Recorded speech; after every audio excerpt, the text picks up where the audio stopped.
Sir? Nama saya Mary Zuan, saya VFX Supervisor untuk filem Roh.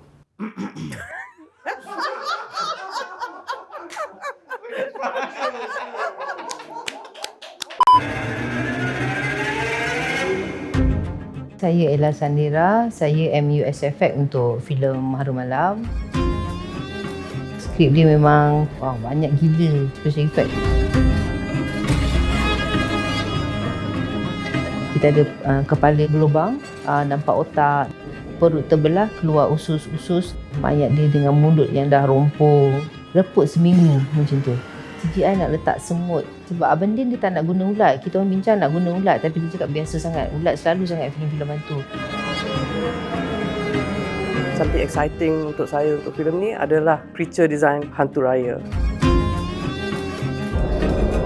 Bukan hantu yang tak ada bermakna. Banyak hantu kan, siapa-siapa boleh buat hantu. Tapi apakah karakter hantu tu? Ya, itu yang penting untuk kita. Makhluk ini berkaitlah dengan cerita-cerita dongeng ataupun cerita-cerita daripada nenek moyang kita. Kuasa gaib ni dari hutan atau alam semula jadi. Tam Khalid, production design, dia designkan macam mana bentuk hantu raya tu. Jadi dengan tim saya ikut design Abang Tam. Daripada skap sampailah, daripada mall sampailah jadi dia punya prostetik silikon ni, suit ni kita ambil masa lebih kurang dalam 2 bulan. Saya ingat lagi satu masa, saya dah lupa siapa komen yang muka dia sedih sikit. Tapi kita suka tu sebab asal cerita tu, dari mana hantu tu datang, memang ada membuatkan sedih sikit. Kita dah tahu dari awal kita akan memerlukan cukup banyaklah adegan-adegan VFX dalam filem ini.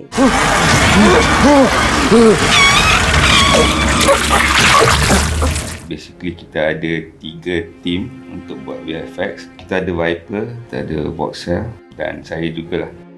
I'll see Din Sabah walking through the set every day with all that rubber everywhere, and I was just like, what the hell have we created and how is this going to work? So it was only in the very later stages of the VFX when Emir finally took it over, and then we were adjusting how much of our hantu raya kita nak reveal at what stage. Ada less is more punya principle. Alam gaib ni adalah dunia yang kita bina. Macam another dimension. Kita selalu panggil the darkness. Untuk saya, ruang spiritual. It could be anything, heaven and hell, dalam otak kita. So, kita kadang-kadang selalu bergerak antara dua. Di dalam ruang ini, saya nak bara dan air on the ground sama sekali. It's almost as if fire and water mix together.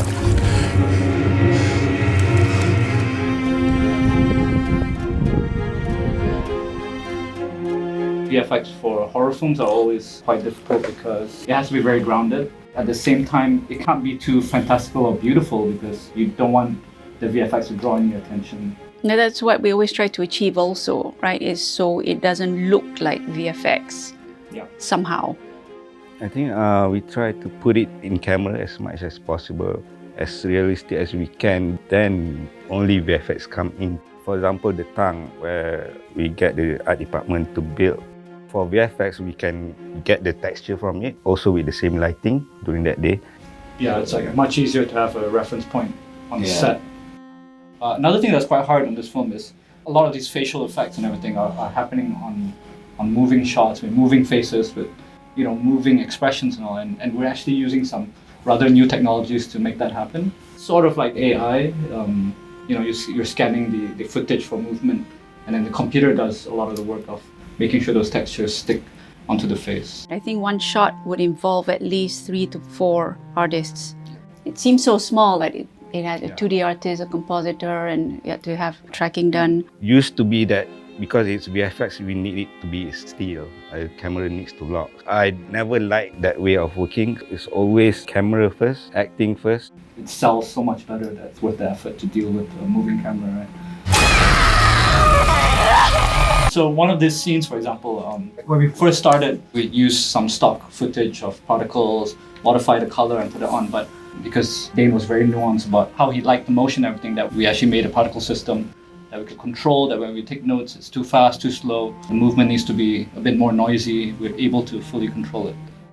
I think it's good to work with director and producers who know what they want. I love looking at a really organized list as opposed to something that's just, they say, oh, we need VFX, here it is, make it scary, make it pretty. We're talking about these shots, not only on a technical level, but we're talking about what that shot means in terms of the story, how it reads to the audience.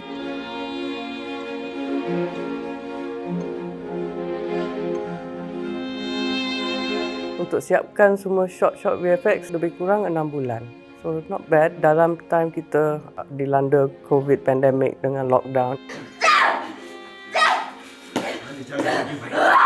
Performance pelakon-pelakon juga sangat membantu kepada VFX. Tanpa performance yang convincing, macam mana cantik pun, macam mana elok pun kita buat, kita tak dapat nak menjual feeling of that shot tu lah, dapat jual cerita tu lah. So always kepada cerita dulu, always kepada actor dulu. Kita punya VFX ni is just supporting dia orang punya performance lah. VFX is just something yang di belakang. Horror films are a huge part of Malaysian culture. I think that's a big signature of Malaysian cinemas. Filem ni lain daripada yang lain dan terlalu banyak efek makeup yang baru saya buat dengan tim saya. Saya rasa itu satu level baru untuk efek makeup. We love working with the people, with Voxel, Viper, and with Ella Sandera, and with Emil.